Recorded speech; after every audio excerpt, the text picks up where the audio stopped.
Yeah, we designated spitters live every week. Live, designated homie, cause we spit heat. We designated spitters, Francis and Pete. Yes, talking Yankee baseball, hip-hop for the streets. Yup, we designated, yup, we innovative. Yup, we designated spitters, time that you know. Yup, we designated, yup, we innovative. Yup, we designated spitters, let's start the show.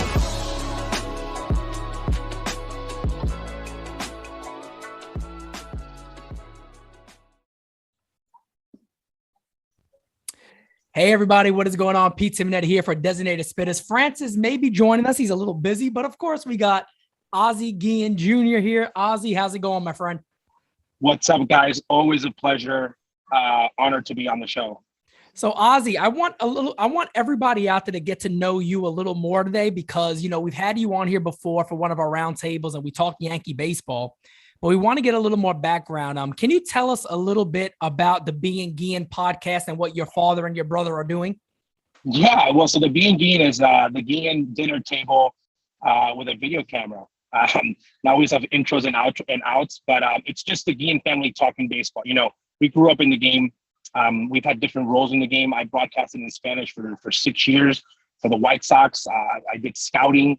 My brother played minor league baseball, and obviously Ozzie Guillen. Everybody knows, you know, his character and what he's done in the game of baseball. And it's just, you know, we love analytics on one side. It's just literally arguments about what we think that's going on in the game in the past, currently with players. And we try to be 100% honest with the fans and what we think and kind of give insights of what's happening in the game of baseball. A lot of the world of baseball, I think the world in general is just a lot of sugarcoating happening. And we just try to keep it as real as possible. And it's just our family talking about a game that we love and just giving our input. And it's just fun.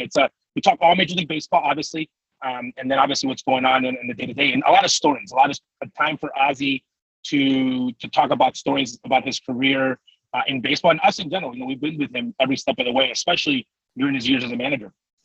Yeah, that's something I definitely actually wanted to ask you about personally.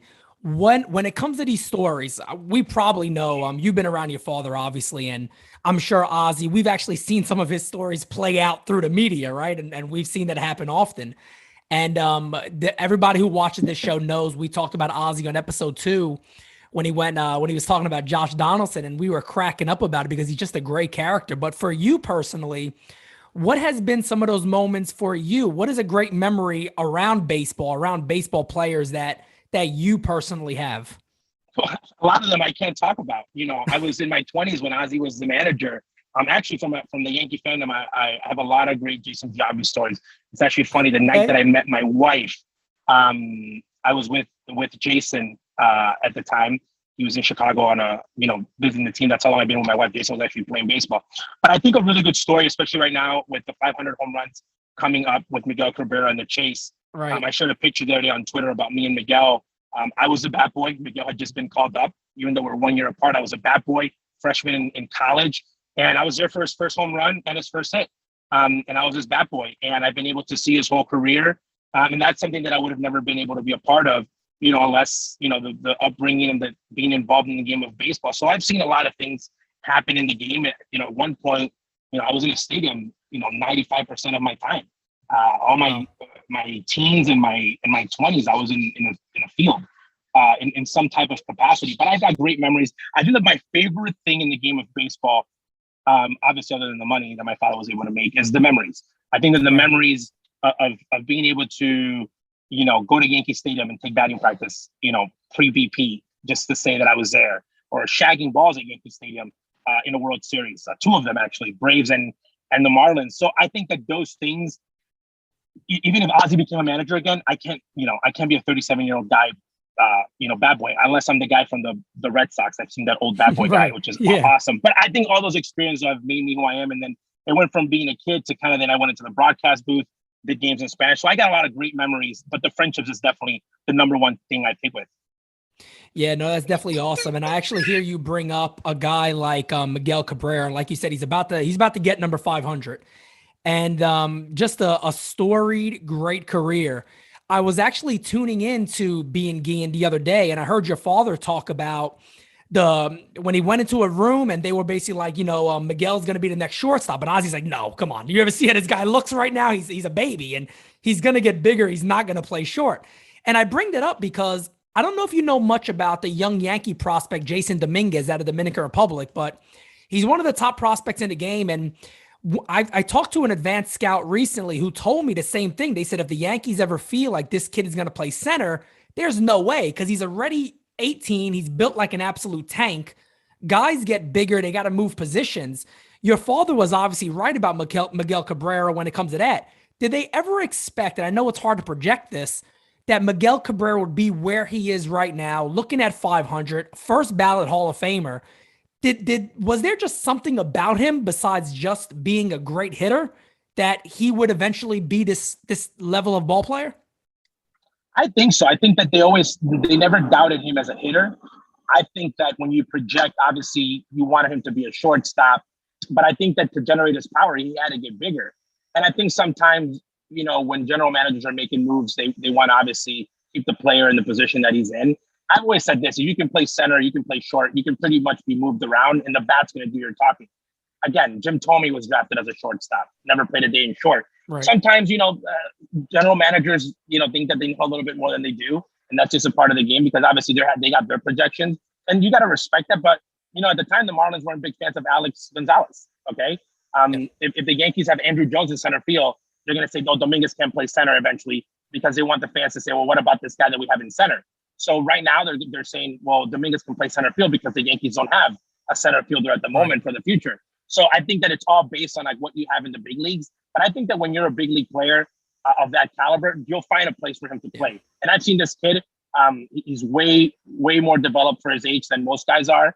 I see him eventually, playing in the corners in the outfield, and even a little bit of first base. Yeah. Again, he's a guy that I think that, a little bit of work, he could definitely play the field. But I think that his hitting is going to be a talking. But I think that for Miguel, I think you always projected that. You always projected a plus power hitter with a good average, which is something very hard now.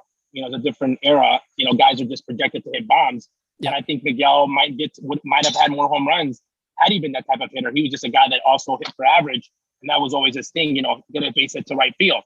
So in general, I think that that's something that when you're projecting, you always want to be able to have those projections. That's the part for someone like Dominguez. You want to have those abilities of saying, okay, he can play center, he can play first. We'll find a way because he can hit. Again, the hardest thing in baseball, with all due respect to defensive players, is being able to hit the ball.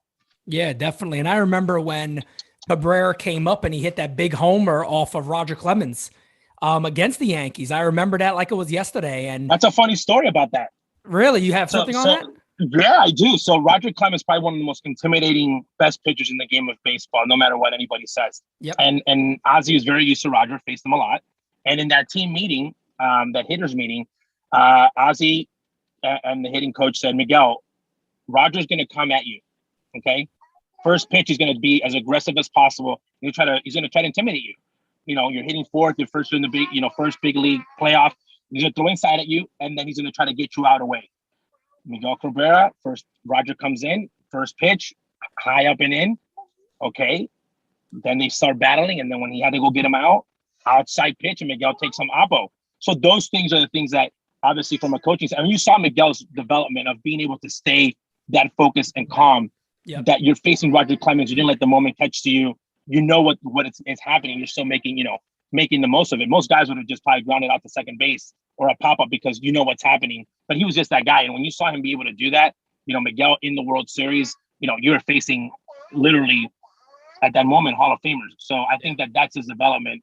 The Yankee fans got to see him one of the best performances of a 19-year-old in the World Series. Yeah, just unbelievable. And that's something that I think always has stuck in my head too, as just a Yankee fan. When you're so close to a team, when other players on other clubs do things against you, it sticks in your mind. And that's one from Miguel Cabrera that's always stuck with me. And then you just see him blossom right into this just great overall hitter. Now, like you said, you especially, I mean, you know him personally. You've been around him a lot. You've seen that career growth. So it's even better for somebody like you, I would say, than even like a fan like me on the outside who watches this guy progress. And now, wow, he's about to hit, 500 homers and be a first ballot Hall of Famer. So I guess that's maybe what the fascination is, especially right now with Yankee fans, is that we got so many good young prospects right now. Not all of them are going to pan out. We understand that. But if one or two of those guys becomes a starter, becomes an all-star that we get to enjoy and watch, that's, to me, that's like what baseball really is. That's like the winning atmosphere of a prospect, is when they actually do pan out to a degree and they make a contribution to your team. Oh, absolutely. I think that when you basically do that, I call it the Derek Jeter effect. When Derek Jeter gets to the big leagues and you're a Yankee fan and you see him actually, playing that first game, and wow, the career that he has, I think that's why he was so special. At the time when Derek Jeter came up to the big leagues, I'm not a 37-year-old guy. I kind of just took it for granted. I think with Miguel, I might have been a little bit older. Okay. And then that friendship develops. We're from the same country. He's in the same team as Ozzie. Ozzie's coaching, good friends with his wife. I'm at his wedding. So there's a friendship, but I knew at the moment that I was like, if I'm going to follow a guy in his career, Miguel was that first guy. That second guy for me is Mike Trout, a guy that I try to follow as much as possible and get to see that. And again, I'm not a diehard Yankees fan, but that's what's exciting about it. When a young player comes up and you get to say, okay, there's a potential here to see a career player and get to see what he's doing. That's exciting. Right. Tatis with the Padres. I think that's what the game is all about. At one point, I think I might be taking my kid to a game and saying, hey, son, this is so-and-so, and this guy's going to be some, 38-year-old dude, past his prime. Right. And I'm going to be here talking to my son that this is the greatest baseball player of all time. And my kid won't even know what the hell I'm talking about. Yeah, that's right. That's right. And that's, of course, that progression and growth throughout time of guys that we actually get to witness. Like you mentioned, Jeter. I mean, obviously for me and for Yankee fans that got to witness that dynasty, we were spoiled in a sense. And right now the Yankees they made two big trades that you obviously know about. They're fighting back since that trade deadline. The Yankees are 7-1. They're doing very well. So I know you guys talked about this too on Being Guillen yesterday when I listened in. Obviously you all are big fans of Alex Cora. I'm a Yankee fan. I like Alex Cora. I think he's a great manager. I said it, I would take him over Boone tomorrow. I think he has a ton of heart. I think he's extremely intelligent when it comes to playing baseball, and managing baseball. So I got to ask you this. One of those teams are likely not going to make the playoffs. It's going to be Tampa, the Red Sox, Yankees, and the Blue Jays, who are really coming on right now. They got arguably the best hitter in the league this year in Vladimir Guerrero Jr. Where do you see that ending? Do the Yankees get in? Do the Blue Jays sneak in? Does the offense take them over the top with Jose Barrios there now? What do you think is shaping up to look like? You know what? I think that what Yankee fans are their expectations are just so high that, it's the mecca of baseball. Right. They have the same record as the Mets. And everyone thinks the Mets are having the greatest year of all time. The Yankees were in the American League Central. They'd be cruising like the White Sox. It's like politically, what team, how you view each story. The Italian Stallions, I think that Rizzo and Gallo are going to hit a lot of home runs there. Again, I think for them, it's a healthy situation. You got Chapman, going down for a couple of days, which I don't mind. I think that resting him up, but I don't think that this race is over, man. I always say this is it's a marathon. It's not a sprint, and it doesn't matter how you start the season. It's how you actually play into September in a pennant race. Okay. So the Yankees are in a perfect position of hunting. I think that another team like that is the Phillies, a team that in the All-Star break you might not have been counting. Now they're, they're fighting every day for first place. So I think any of those teams realistically are fighting for it. I think you can't count them out. You can't say, well, the Rays are in, the Yankees are out, only the wild card's available. I really think that for the Yankees, it's that head-to-head. I think that it's time for them to, those big series against Tampa, the Red Sox, they need to come out and whoop on them. They don't play really well against their division, it seems, at times when that's where you need to really dominate for the Yankees. So I think the race is still open. As of right now, I wouldn't say this team's taking it over there. And Alex knows that. Alex Cora knows that. That's why they can't take their foot off the pedal, and they got to stay healthy. That's why they're trying to push Chris Sale coming up, because they know the Yankees are gonna have it. Unless the Yankees go into a complete, long losing streak, which That's what they have to avoid right now.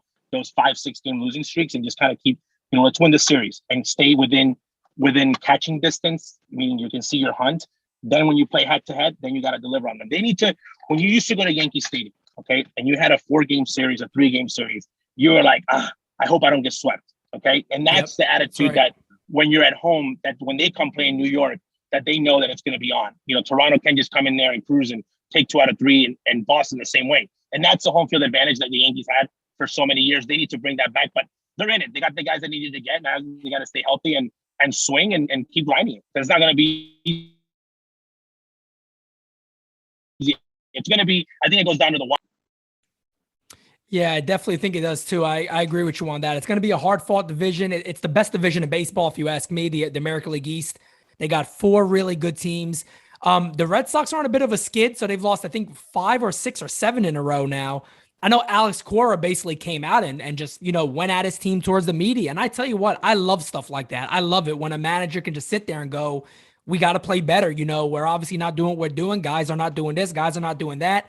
He's a no excuse type of guy. And I absolutely love that from a manager. So the last question that I have for you, we move far ahead. We're looking, I know you like to predict things. I know you got that character right that predicts things. You were wrong yesterday. You were wrong yesterday about my Yankees, but I'll leave you alone on that one.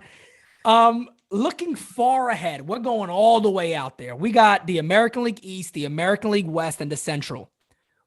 Forget the team. We'll probably put 2 and 2 together, maybe. Who is representing the American League in the World Series? What division?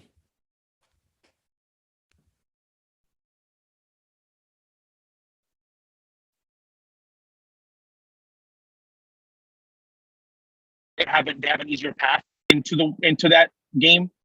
And depending on the matchup, for example, you might have an early matchup, the Yankees being harder than the American League Championship Series.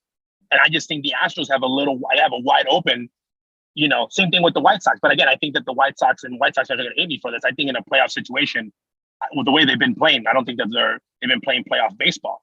I just think that the National League East, the American League East, is so hard depending on how they're matched up. The reason I like the American League East, okay, and the only reason that I would say that a team in that division is in the championship, okay, is because of this. When other teams are playing really bad divisional teams, and this is what happened with the Nationals in the World Series 2 years ago, okay, they weren't the best team on paper, meaning wins and losses. Right. But they battled all year long, okay? Your division is so hard that every week you're just like, literally, there's no time off, okay? And you got guys in the American League West, same thing with the American League Central. Every other week you have just a nice little 3-game series against, your Kansas City Royals, okay? You got a nice little, little series with a team that is an under 500 team in the West. Right. So I think that it's going to be, if it's not the Astros, I think it's definitely a team from the American League East. It should be a team from the American League East. I think that the top 3 teams on paper, I still don't know how Tampa does it, but I think Tampa, Boston, and New York are probably the best balanced team out between players, depth, and just experience. The Yankees are hurt, but they don't have like a backup player coming in. The White Sox, for example, there's a lot of guys in that roster right now that you're like, man, like if they win the World Series with like this team, this could be the weakest offensive team to ever win a World Series since the Dodgers did it. Just because there's a lot of guys that are like role players, and there's nothing wrong with that. That's part of the game, but it's not easy to do. When you see teams like the Yankees, like you're like, okay, even the role players, they're top guys. They'd probably be starting somewhere else. Same thing with Boston. Same thing with Tampa. So I think that if it's not the Astros, I just think the Astros are focused, and everyone booing them has waken them up. Yeah. But I think it should be someone from the American League East, because that is the best division in the American League. And if I can fit this one in there real quickly, you mentioned that about the White Sox. What has Tony La Russa's impact been on that club? Huge. You know what? Tony La Russa has gotten a bad rep because obviously the world that we live in today, comments that Tony had made in the past that got very magnified on a personal opinion that, they made more about race than the actual act. Again, a personal opinion of Tony. I think that you're 100% wrong if you think Tony La Russa is a lot of things, a racist is not one of them. Right. From me knowing him personally, I will put my hands in the fire for that. But Tony La Russa is in that position because of an act of a consequence of what happened. Okay. You had to get a guy like Tony because the manager that was there before did not have control of the team. Okay. When you have a team that's very happy and outgoing and has a lot of swagger, okay, and it's wild, you need someone to kind of keep them and use that energy towards the right energy, okay, and focus on playing baseball. And they're at a point right now where they have great talent, but you have to harness that into a maturity into a winning team. Okay. That's why Tony's there.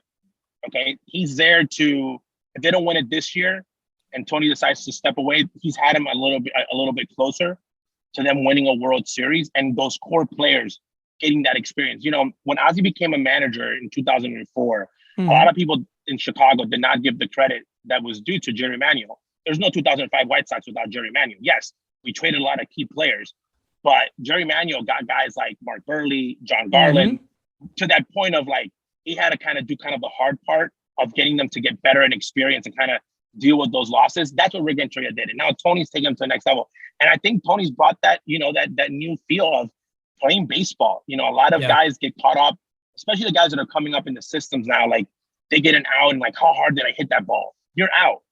You know, do that stuff in the training and the development. Like, how do you win a baseball game right now? And there's a time and place for that. And I think that when you are in a pennant race, and this is for New York especially, when you're in a pennant race, man, you're trying to win a game. Yep. Okay. You're trying to grind out that one run. That might be the guy last from the bench. It might be a guy from the bullpen that you weren't even thinking was going to pitch that day. It's very easy doing analytics on paper, and it looks perfect. Okay. This guy's going to throw 2 innings. This guy's going to do this. And it's awesome. And it looks perfect in a perfect world. I think Tony's able to manage outside of that and dealing with controversies and dealing with players having slumps and getting guys days that have rested.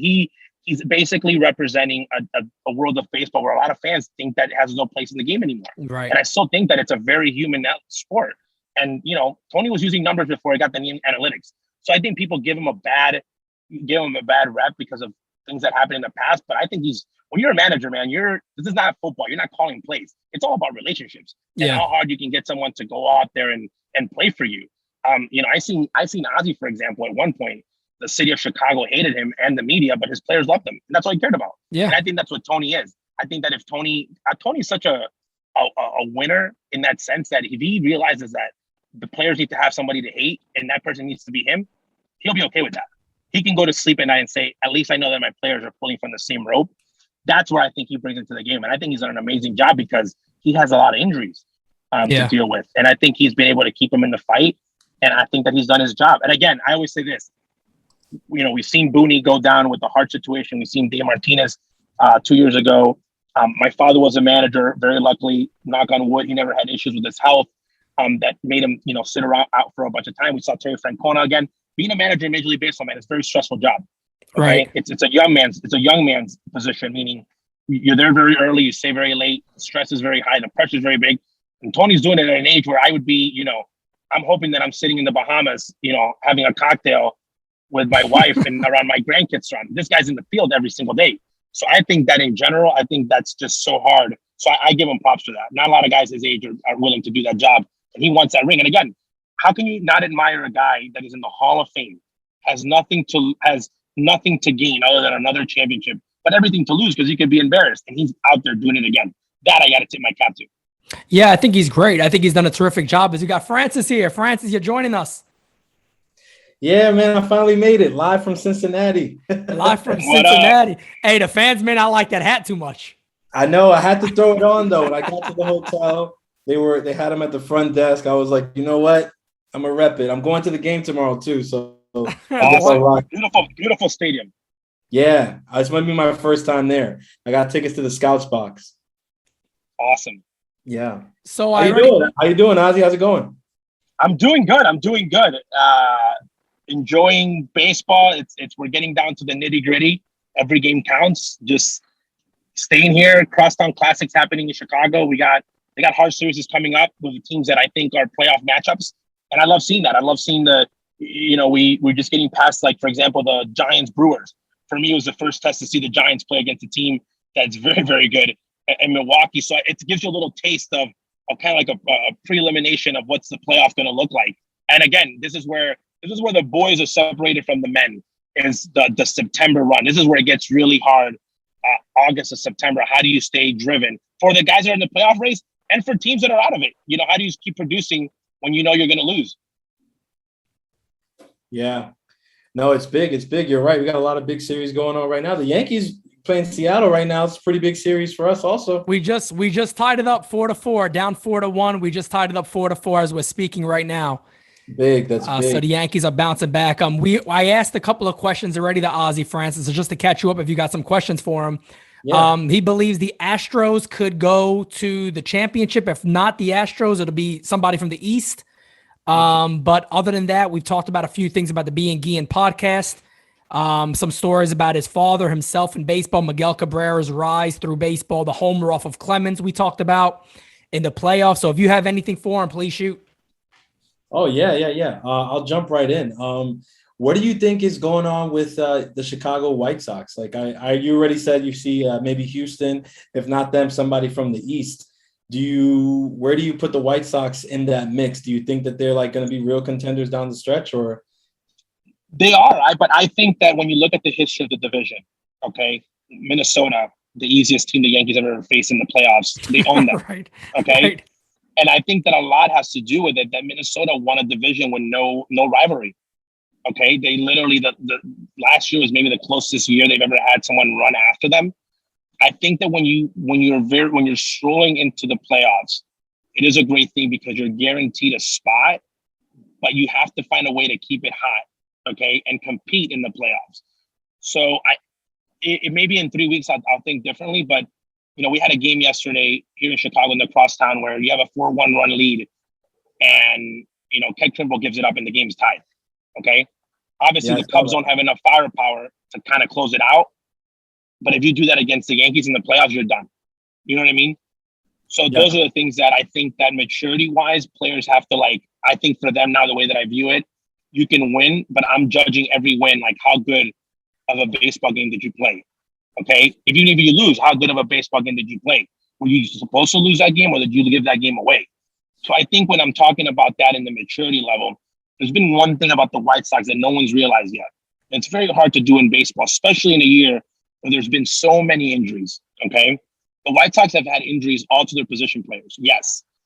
And only a few guys in the bullpen, but their starting staff has been 100% healthy, okay? That worries me, okay? That worries me because it's very hard to go from day one to the last day of the season in a World Series with all your staff going 100%, no one going down in the DL, okay? So that's something that I keep an eye on. And right now they got Lance Lynn. He's a top Cy Young guy, Rondon. So that's the guys that I think have kept them in the race. But that's my theory. I see other teams. Again, I watch baseball. People in Chicago, they can say whatever they want. They don't watch Yankees baseball. They don't watch the Red Sox. I do. My wife hates me. I'm watching baseball 24/7. I got my phone on. I'm seeing it. I listen to baseball is my life outside my work just because it's my hobby. It's what I do. My father's not like that. Other people in baseball are like that. I'm like that. I manage 5 fantasy baseball teams. So I get to see a lot of baseball. So I get to see a lot of teams out there. I get to see the teams, how good they are and how bad they are. And I get to see a talent. And you say, you know what? This team's got a competition. Again, playoff baseball is a whole different monster. Okay. And when you go there and you show up in Yankee Stadium or in Houston, and you get there and there's the sign on the side of the dugout that says postseason baseball. So a lot of guys that are going to falter. I'm not saying that they're going to do good or bad, but I got to see how they get battle tested. I got to see if they can stay in. And I'll give you an example, man. And he's a great player. Last year in the playoffs, Eloy Jimenez, okay, who's not a great runner, pulled himself out of the game because he was hurt. Like in the second inning in the last game of the playoff, like it's do or die that day. A guy that really wants to go all in, you're like chopping off your life. Okay, Right. You're leaving that game, or you're not even on the roster because you're like, if I'm on the roster, if I know I can stay the whole series, if not, take me off. So that drive of like literally borderline craziness of like, you're going to play through pain. You're going to play 0 through 27 and win. And that's the difference. Right now, the Yankees, for example, those guys don't care about stats for their, at this moment, you can go 0 for 50. If you're winning, they're happy. They're like, good job. We got the win. And that's what playoff baseball is all about. Not about your stats. And I think the White Sox still need to make that jump. And they might prove me wrong. They might say, hey, you know what? I've been wrong. People always think that you have to be right in this business. I've been wrong so many times. It is hilarious. My really good friend, almost like an uncle, I said that this team would lose 100 games. I said the Boston Red Sox would lose 100 games when I saw them on paper. In spring training, I said it was a fluke. I said the first month of the season was a fluke. And they're proving me wrong. They might win the World Series. And for the rest of my life, I might have to hear Alex Cora Okay, ride me. I was also the same guy, though. In that same token, I have the only picture that exists in the world of Alex Cora and Ozzie Guillen posing together. I have my daughter and myself, Alex Cora, that same season when he won the World Series. We went to lunch and Ozzie came, and it was, I think, August, September. And I said, I want to take a picture of you guys with the baby. And me joking around, I said, this is going to be the only picture that's going to exist of the 2 World Series champions who happen to be Latino. And Alex is all about it. My dad's more superstitious. Like, you're going to jinx him, but I have it. So again, you could be right or you could be wrong. That season, I just had something. I thought that team was something special. And again, I was just being predicting. But I definitely think that when you get into playoff baseball, which is the goal, anything can happen in playoff baseball. The Yankees could barely get in by 1 game. Once the playoffs start, it's a blank slate. You just got to win 3 games, 4 games, whatever the series is, and you got to take it on a day-by-day basis. That's what's great about baseball. Yeah. I love that you brought up Cora and the Red Sox, just because like that was another thing I wanted to ask, right? What do you make of their season so far? Like, there was a lot of it, right, for most of the year where we thought like they're overachieving, they're playing out of their minds, they're really running away with the division in a way, right? But since the All-Star break, they've skidded and stuttered out of the gate coming out of All-Star weekend, and now have the Yankees with their new life are like right on their heels. Do you see a world where Boston like falls all the way out of it, or do you see a world where like they don't regain that first half form and they make the playoffs, but their early exit? Chris Sale, they need pitching. When you look at that staff, both of the teams need so much pitching that it's crazy how many of both of the teams need pitching. So I think that Chris is going to be a big part. I think they'll be in the run, but absolutely right now you got to stay away from losing 3, 4, 5 games in a row and the other team winning them. Yeah. Okay, you have to worry about what your team's doing, like what you have to do as a team.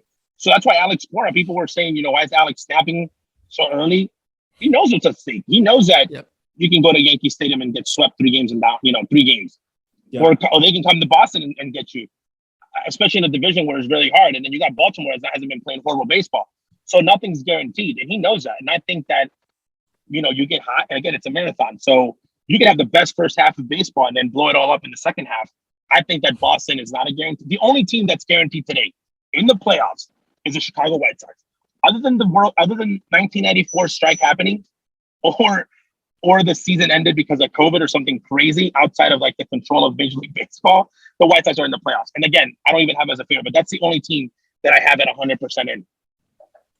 Yeah. And I liked, just to bring, since you brought up the comments that Cora made the other day, I really like those comments. I think there's a lack of that in baseball. I think we spoke about it when you did the roundtable with us, and I heard you kind of speaking about it when I jumped on with the managing aspect of it. But I think, like you said, Cora's just well aware of what's at stake. I don't think he's taking jabs or shots at his team that he doesn't think that they can handle. I just think he knows that that's what his team needs to hear. And me personally, as a Yankees fan, I've been wanting to hear, a manager call our team out when they're not showing up to games and mailing it in and punting, because they've been doing that for years, right? But Alex Cora, his first year back, and they're, right out the gate, All-Star weekend, they stutter, and he calls them out right away. I thought that was great.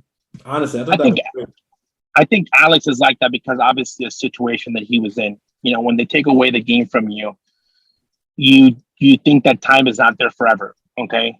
I think that Booney might, his job is secure. I don't think that he's in fear of him being fired. Maybe that's the fire that's needed. Again, the Girardi gets fired because he's too hard on the guy. So that dynamic in that clubhouse, I don't know how it is, but I think that, for Boone, he's going to be able to control his own destiny. If Aaron goes in and he wins one, okay, and they make a run for it, and he actually gets number 28, he'll be a king in New York for years to come. If he doesn't get there and doesn't happen, he'll be a guy that, fell short. He knows that. Everybody in baseball knows that. And that's the pressure of managing in New York with a team that was given to you to win. But does he have the pieces? Absolutely. Do I think that, when Booney goes in, I don't think that I'm worried about any managerial, lapses in his mind. I think that he's actually a pretty good baseball acumen and a baseball manager. So I think that, again, I hope that he stays, like I told you guys in the roundtable. I really hope that Booney stays to his strong suit, because I know that he's a great baseball mind. I know that he knows how to manage the game. I don't have a doubt in my mind that coaching staff knows what they're doing. I hope that he doesn't let himself get influenced too much because he wants to make other people happy. If you're going to go down, Booney, go down with what you feel like is right. Go down with the guys that you think that give you the best chance to win. Don't try to please the fans. Don't try to please the media. Don't try to please the front office. If you think that, this guy playing this position is a better fit, then that's what you do. If you got to sit down a superstar, and it's a hard situation, man. When you're in New York and you look at the lineup, for example, and one of the guys is my good boy, my good friend, Giancarlo Stanton, you have to say, okay, when is the guy struggling? When do I have to give some time off? And I think Booney needs to be able to play, and he's got to be a big boy and saying, hey, I might have to drop you in the lineup because, I'm going to have to get these new guys some more at-bats that are going to be seeing the ball better. And it's those hard conversations. But that's what managing is all about, man. Managing is like being able to pull in a guy that's making $400 million and is twice your size and usually have a really good relationship and say, hey, I got to bench you, or we got to hit you lower in the lineup, or this is what we need to do to get you back to win. Because at the end of the day, man, managers are judged on one thing and one thing only. It's W's. Okay? Yeah. That's all that in your history book. No one says, oh, this guy was a great guy off the field. He used to be best friends with so-and-so. They say how many wins, how many losses, and how many rings you got me. That's all that matters. Other than that, people could care less in the game of baseball. So that's where I think Booney needs to be able to focus and say, hey, you know what? Let's make a run. Let's make it fun and let's grind it out. And I think they have. I'm not worried. It's not a team that I look at and say, they're lacking. Their manager's a little weak. I think that on that end, they're covered. Yeah, I got one question for you. This is my last one, but I definitely want to get this because I actually saw an interview with your father that he did with Clay Travis when he was talking about from Outkick. He kind of broke down when he was talking about becoming an American citizen and how great that was for him in that moment. You mentioned before that he's the first Latino manager to win a World Series. Where does that stand with your father? How does he? By the way, you know why my father doesn't care? So we get to the World Series, and I'm first generation.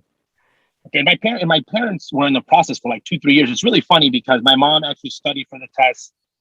You can ask her any questions that probably 90% of American citizens would fail. She knows the answer. And She would get mad at Ozzie because Ozzie was like, whatever this test, I'll be fine. And they were literally winning the World Series basically allowed him to skip the test and just let him sign, which was really nice. Other than like his membership at Cog Hill that he got as a gift, I think that's the biggest, coolest thing that he got was the fact that he got to become a citizen and he didn't have to test. But so for him, I just wanted to be the best. And I think that he was just honored to be there. But when we get to the playoffs, they pass the first round, we get past Boston. And then you start seeing like media showing up. And like once they won that they were in the American League Championship, you start seeing media from like random countries. And at that point, like it wasn't like if it happened now for the first time, he'd be like, we'd be, it'd be on social media all over the place. It'd be 10 times as bigger because the Latinx we're in. Thank you, Mark Anthony and J-Lo. We're like in right now, but it wasn't that big then. So it's funny because he didn't think anything of it. And he's like, why are there people here from Ecuador? Like Nicaragua. And like, you're the first guy to ever have a chance to go in. And my dad's like, really? Like, damn, like so many Latinos and no one's won this yet. And then we're like, oh no, like Felipe went, but he never won. And it really became something of like, he wanted to win. And then he actually put Commissioner Manfred, typical Ozzie, and Jerry Reinsdorf on the spot because he gets the trophy and he says, I'm taking the trophy to Venezuela. Okay. The trophy had never left the United States except to go to Canada. It's like all these rules. It's not like the hockey trophy. And we literally got it to go. Like it was with us for about like 3 weeks. But at the moment, he was just like, I remember him and Kenny Williams. This is how great his mind was at baseball. And like people don't realize, number one, he never really celebrated it. Celebrated a little bit in Venezuela. But never, like, he won, did his media thing, and he was like, okay, this is, like, he just let it, like, this is going to happen again, I think. Him and Kenny Williams get on the team bus, and he looks over at Kenny. And by the way, Latino manager, black GM, Jewish owner. Never, like, very hard to put that trifecta together. Right. And he looks over at Kenny. Joke. And Kenny looks over, he looks over at Kenny, and Kenny looks over at him, and he's like, what are you thinking about? And he said, what do we got to do for next year to repeat? This is literally on the bus from Houston to the airport to come to Chicago to celebrate the championship win. Kenny tells Ozzie after the party, and Ozzie looks at Kenny and says, and gives him his answer. I think we need more pitching. I think we need another bat. And he's like, okay, we'll celebrate and then we'll start working in the offseason. That's competitive. That's the type that I was like, that's a relationship that most people don't know about that Kenny and Ozzie had, that made them winners. Okay. That made them the best at what they did. Probably one of the best combinations in the game of baseball ever. Two great minds, two guys with awesome backgrounds, just an awesome story all together because they got to do something that when you look at Kenny and you look at Ozzie, their odds were against them, stacked up from day one. Okay. So it happens. He wins it. And now I think that now that he's retired, it's like a bigger deal. I think now that he has grandkids, you know, people are like, man, your father was the first Latino manager. And to me, it's a big deal. It's a first generation. And now it's a bigger deal. You know, Alex wins it right after him. Ozzie always talks back because like, Alex is from Puerto Rico. You know, he's technically a second guy. And then Dave Martinez won it. And they're like, well, does he count as the third one? But Ozzie's the only guy born outside of the United States to be a Latino manager, which I think now it becomes even a bigger deal, guys, because now there's so many barriers, okay, for a guy like Ozzie to become a manager. And I'm talking not just like Ozzie, I'm talking about Manny Acta, talking about Tony Pena, talking about Felipe Alou, because they want college guys. Okay, like if I became a manager of a Major League Baseball team, if I became a manager, even though my background is Venezuelan, okay, my roots, I was educated and I went to school in the United States. I got perfect English. I took the SATs. I went to college. I did beer pong. I did keg stands. I watch football on Sundays. I'm just you check all the marks. I check all the marks. I'm just as American as anyone that would have been born non-Latino. Okay. Yeah. So for me to get to being a manager, my odds are not against me. When you're someone like Ozzie, Tony Pena, Felipe Alou, Manny Acta, you're like, did not go to college. Okay. Usually did not even graduate high school. You dedicated your whole life to the game of baseball. English is a second language. Okay. So all these things are against you to become a manager. Because even Alex Cora is a product of University of Miami. You know, so he was like, he's just ahead of the game, that the new generation of managers. So I think that for Ozzie, for him to do that and win it, he represented those guys like Felipe Alou, who in Ozzie's opinion is still the greatest Latino manager of all time, because it's a funny story. Felipe Alou and Joe Torre retired in the same year, around the same time. It took Felipe Alou 20 more years of managing in the minor leagues than Joe Torre in time. Okay, so that's something in perspective. Like Joe Torre got the chance right away. Felipe Alou had to wait like 20 years in the minor leagues. So for Ozzie, I think that that's the biggest part of like he got to be the guy that brought that. He like got to be the guy that made it happen, because had it not been Ozzie, it might have never been anybody, because it might have never happened that nobody got the chance again. And people say all the time, it's the funniest joke. People say, "Well, Ozzie doesn't have a job," and I'm like, "Yeah." And neither does anybody that managed with Ozzie. Tony Pena doesn't have a job. Manny Act doesn't have a managing job. Unbelievable, by the way. Gonzalez doesn't have a managing job. So there's all these guys that are like, don't have a managing job. So it's not just about Ozzie and his being wild. It's just the game has changed, that they want somebody that has a degree. They have somebody that, you know, fits some certain profile. So that Latino, born in Latin America, raised in the game of baseball, you know, is more of a player scout type of guy. Those guys don't come around that much anymore. So the chances of a guy like that winning the World Series again, even in the American side, every guy that you see managing now, other than like Terry Francona and a couple guys, are all, you know, they're guys that are more into the analytical college guys. They're not your typical. Look at the Yankees pitching coach. I mean, he's never pitched at this level. He was a college coach, and he just knows everything about analytics. And they brought him in. I told my brother, Austin, if you want to coach in the big leagues, go out, create a hitting philosophy or work on one, become a Twitter guru on hitting. Get a couple kids, get a couple big league like to work you, and then somebody's going to say, hey, we should hire this guy. He's got a great Twitter following, and he's worked with so-and-so. That's how you get in. The game has changed in that aspect because they think that's the way to go. And again, I think that it's funny because you can learn analytics, okay? I'm somebody that's works with number every single day. I'm in corporate America. That's my life. That's my job, my career. You can teach analytics. I can sit down, Ozzie, and tell him, hey, this is what this means in the graph.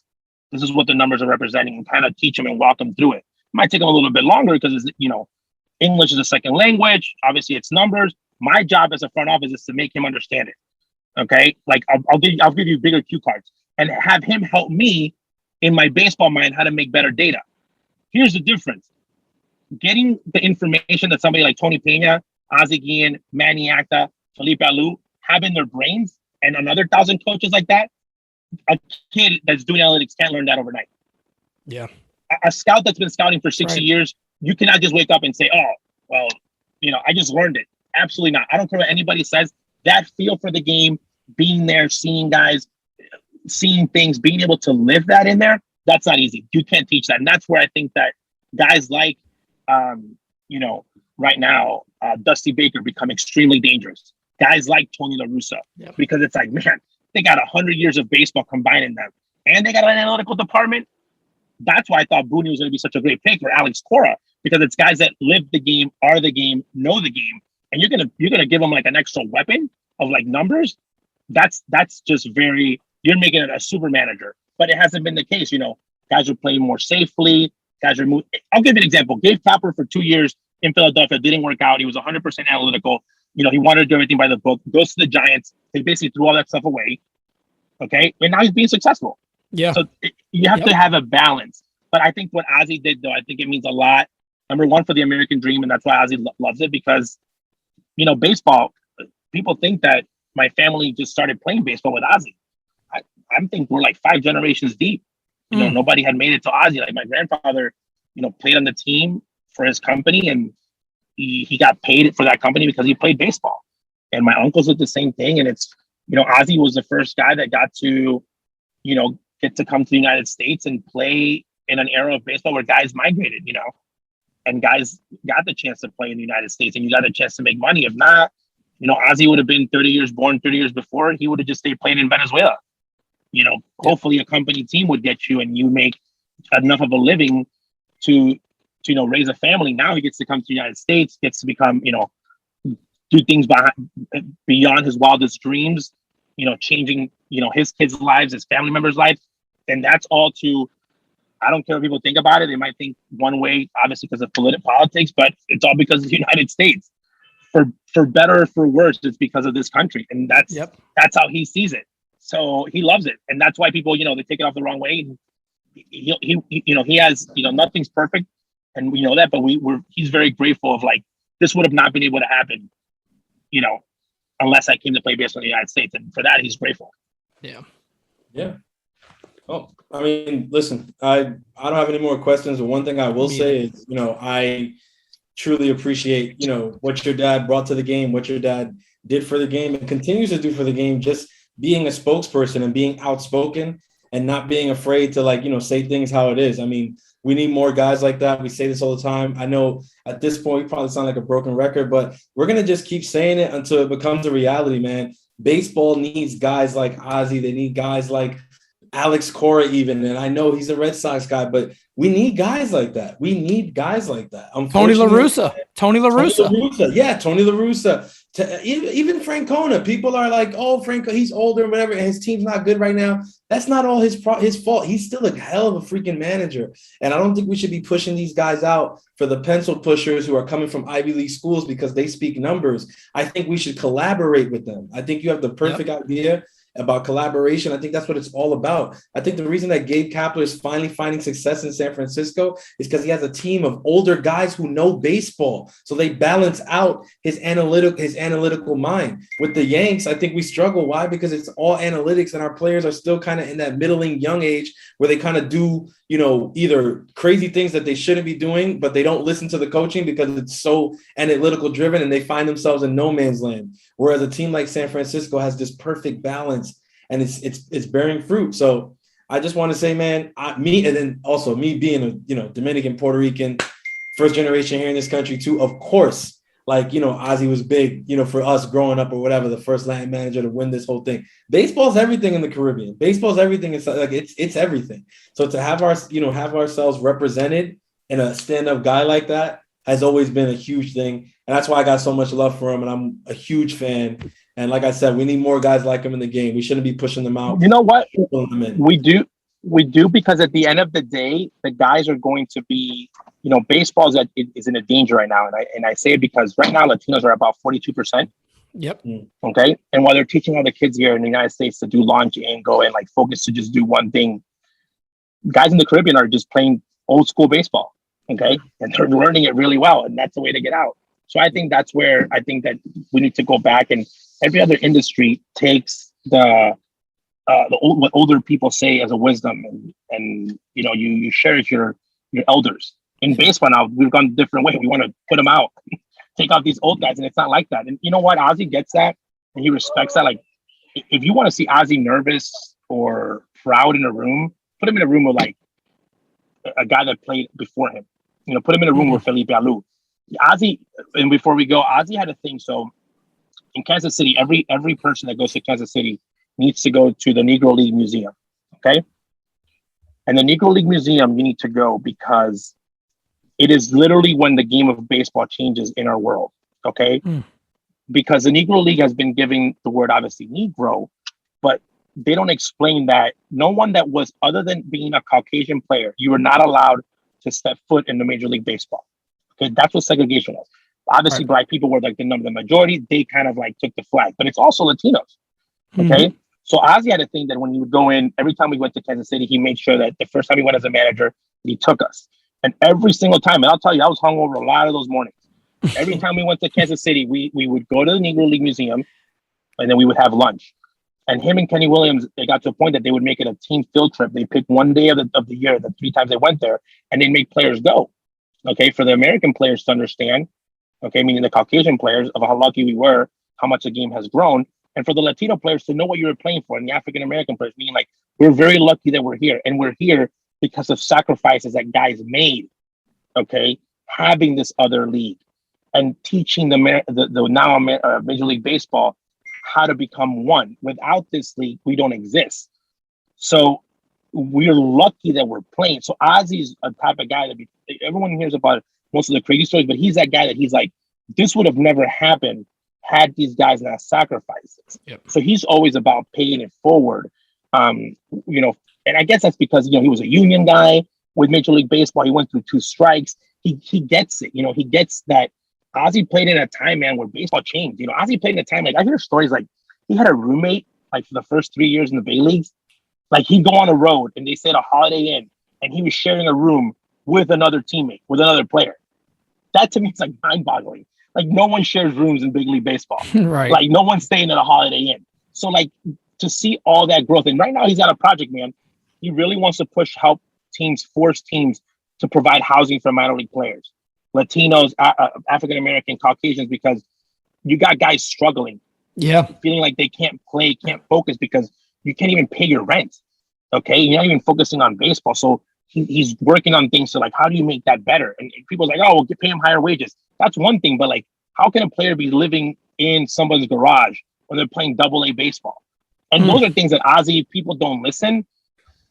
And they kind of don't like the messenger, but Ozzie, that's what Ozzie represents. When Ozzie talks about being the first Latino manager, he's like, yeah, I want to be the first Latino manager that has a voice and be able to fix things that were not working when Felipe was managing and are not working when I was managing, and things I want to fix, because he's like, I've been out of baseball for 12 years and we still have issues that we're dealing with that are mind-boggling, that are just, why is this even an issue? Like he thinks there's things that are like, we're too worried about, like, in his opinion, about marketing and changing rules and this dumb stuff, when like you need to make your players' lives better. Man, you need to make sure guys are okay in the minor leagues, once they're done playing baseball, because those are the guys that are players like Ozzie Guillen, Cesar Sabathia. When I judge a player off the field in the game of baseball, that's when I give you your judgment. There's gonna be a lot of guys that hit 500 home runs. There's gonna be a lot of guys that are gonna be future Hall of Famers. But how are you helping the game of baseball in those aspects? Those are the guys that I admire, and that's the type of guy that Ozzie is. Like, can I make the game better? He could care less about analytics, launch angle. He's like, if it helps me win a game, great, but there's ways to fix the game a lot better. And I think that to him is what makes him proud of being the first Latino manager, because he has a voice, he has a saying.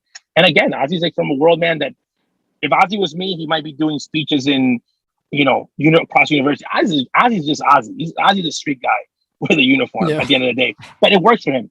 And he feels very comfortable in the world of baseball. Well, awesome, Ozzie, man. We know you got to run. We could probably talk to you all day, to be honest. All day. Have me again. We will, man. I'm going to be myself the lucky charm of the Yankees. Yeah, I tweeted it. I said, look, we're interviewing Ozzie Jr. now, and the Yankees come all the way back from 4-1. Now they're leading 5-4. I'm like, we might need to keep you on the rest of the way. It's a fact, man. All the way to the World Series. Ozzie, well, we greatly appreciate you being on, man. Thank you again.